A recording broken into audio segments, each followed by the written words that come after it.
kind of continuing from our last video, I'm going to do a nice drawing of this one here.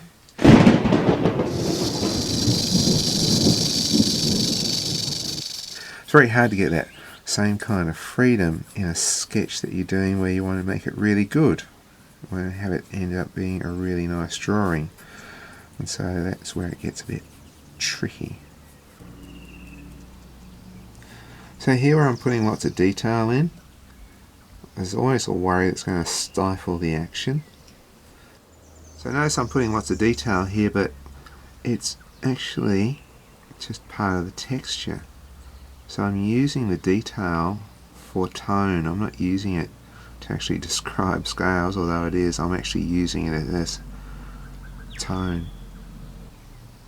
And I'm making sure that I'm leaving nice pale bits like on that cheek there.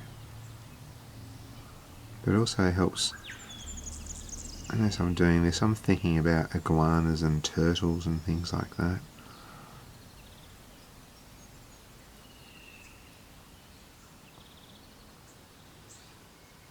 So the fine detail actually makes things a little bit less important. So you sort of see the tip of the tail there, stark black and white, really stands out.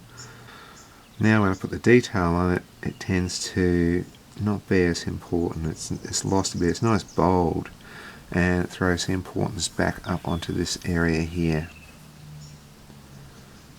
which is going to have a lot of white in it, whereas this, there's not much white there. A little bit here, because that's, you know, pretty impressive.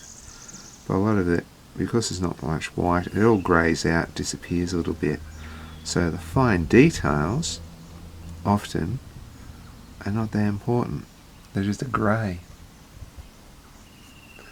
And so here we have the finished black and white artwork. You see there's bits that I've left white on the Allosaurus here, and that gives it a real dramatic look.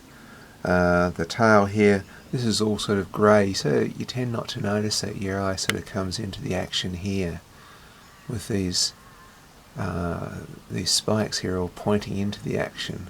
The beak there is like arrows pointing into the action, which is all happening here.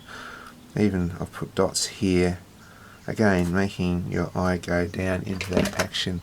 So all the action's all happening here. So that's just some little compositional tricks there, and you know, this is just like a grey tone that you don't really take much notice of all the detail. Your eye gets attracted to the non-detail pieces. So that's where detail's not always that important. I tend to use detail just because I enjoy detail. It's just fun doing all this detail, but I tend to keep it away from the main action. So I hope you guys have learnt something from this. Hope it helps improve your artwork and your illustration skills, and I'll see you next time.